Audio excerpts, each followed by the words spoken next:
Hi, everybody. It's Jessica. Just wanted to say hello and give you kind of a rundown of where 4020 Shullsburg is going to head.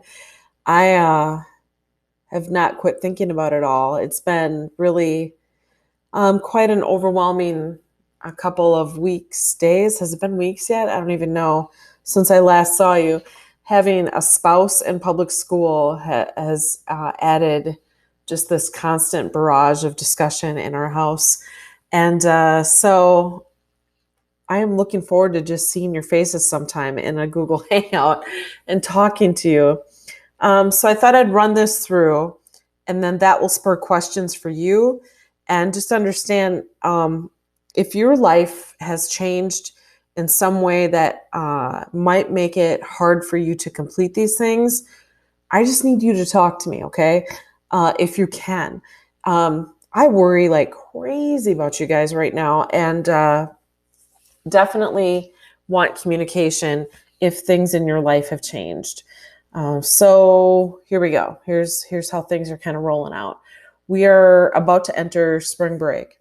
Okay, so the week of March 23rd, and then the week of March 30th. I need you to finish the video project. It's going to be interesting, whatever I get. Use your best judgment, but I want you to stay away from new people. And I mean that. The 6-foot distance thing, social distancing, is absolutely paramount that you practice that. So if I get a video of you in your backyard telling me how you're spending your days, that's fine. If you give me a tour of your super old house and why it's an amazing house, or you give me a perspective of a day in the life of your dog, that is fine. Okay? I don't want you to think that you have to go roam your community. All right? So understand that my heart goes out to you, but I still know that you can tell me a great digital story. And to be honest, the story is a moment of historical record, to be honest. Now, if you already did your story, your project, that's fine. I'm just saying this moment, this video project matters tremendously to me, okay? So we can brainstorm together if you need some ideas if you haven't really settled on a project for some reason yet, okay? I do want you to use WeVideo, okay? So I check WeVideo accounts to make sure that people did use WeVideo. I promised Jen that I would stick to that and hang my hat on WeVideo with my students. So please respect that, okay? And then the week of April 6th, I want you to work on your website. I don't know if you really get a fair shake on that deal. And I want to make sure you have that set. So if you haven't seen it, yeah, you would have seen it by now, that spreadsheet of everybody else's website. You can go back and look at some others for inspiration.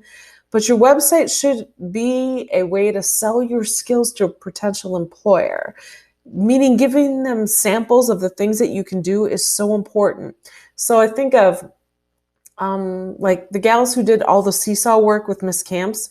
If you can take screenshots of that and scratch out student names and like share that with the three of you and upload that to your website as evidence, that would be great. Or like Julia, you worked at a conference and there must be pictures from that, or like a description of what you did. Share that out. Cole, you did all of the computer science stuff with Donna Gavin. Add that. Or if you have a passion that you absolutely love outside of school, kick that in there too if it has anything to do with your curriculum or working with kids. So your website should really give us a flavor of who you are. So be working on your website. And then we get into, well, I bet by April 6th, you'll be looking at the choice project. So, man, has the choice project, I think, has probably tweaked for some people. If you jump on social media, you are seeing teachers talk about scrambling in a panic mode at times, learning how to use various technology tools to deliver online instruction. So maybe there's tools there that you're like, whoa, I don't know how to use that. I should learn. So you could hang your head on learning that tool. Whatever you pick, I want you to own that and learn all the bells and whistles. All of these ed tech tools always have more to get to know. And by the way, most of them come with an ability to become certified in that area and all of them come with training, and we can meet virtually in Google Meet anytime if you want me to show you around these tools. That is really easy. Thanks to Google Meet, meet.google.com, I'm able to launch into a Hangout with you and can share screens. So you can receive lots of support from me or other people online. So the choice project, my only parameters, you can't have picked it for 2010. You have to submit a lesson plan. I'll get you that template, by the way. You're willing to share your results with other people. And it needs to climb above the substitution ladder on the SAMR model. It can't be like, I want to show you how to use Google Docs to type a paper. All right, it's got to be more than that. I see it's not linked on here. I will get you a list of tools that just popped into my head the other day when I was thinking about this. There are so many great tools and that any of us could use in our classroom. So I will get you that list that I typed, I think it was last night. So I'm going to bounce back here. So because the choice project is kind of a big deal, I'm going to leave you alone for 3 weeks. I'll be in contact and offer virtual office hours for us to collaborate and work together, but I won't give you anything else. Then we get to the week of May 4th. That is the EdTech in the Field project. It's going to be a little weird because we're not actually in the field. However, you can do this. Here's what I want you to do. I've tweaked this for all of my 40/20 students. If you think you already did or can write about the EdTech in the Field project, go for it. All I'm asking you to do is connect, as in support. Let's go down here. Support someone else in learning with technology. I don't care who that is. Okay, that could be your mom needs to learn how to do something on the computer. Maybe that's you have a nephew that you're going to do a FaceTime chat and how to access Google Classroom. Maybe you're going to design some type of learning for, your little brother who is trying to learn some hobby. Okay, I don't care what it is. Maybe you're teaching your mom finally how to use the iPad, right? Whatever it is, I just want you to use your ed tech skills to benefit somebody else and document it.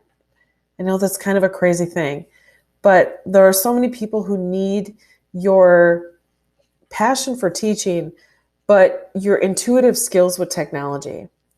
Just document you helping somebody learn with technology. That's all I ask. Okay, so it's kind of a wild tweak. I did make 3 quick samples that happened to me last week. I had to walk a parent through how to access and help her kid get into his Chromebook camera because he had to upload a photo to Google Slides and neither knew what to do. Then I had to use Google Voice with a principal because they knew that they wanted to show their staff how to use that. And lastly, I had my kid make a custom tour using Google Tour Creator. And I thought that would be a good way for him to learn how to tell a digital story. So those are 3 examples just from last week alone that I either got sucked into or I took it upon myself. That's all I'm asking you to do. Help somebody else with EdTech. That's it. All right. Virtually or someone in your household, by the way. Okay.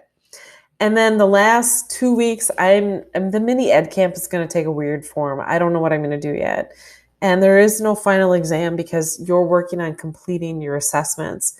So you've already done the initial Flipgrid, I hope, the initial 5 questions, and then you can see everything else listed there.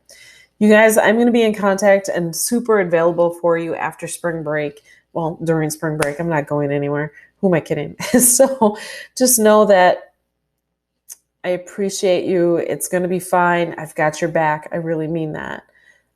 Just stay safe and healthy, and we'll see you soon, okay?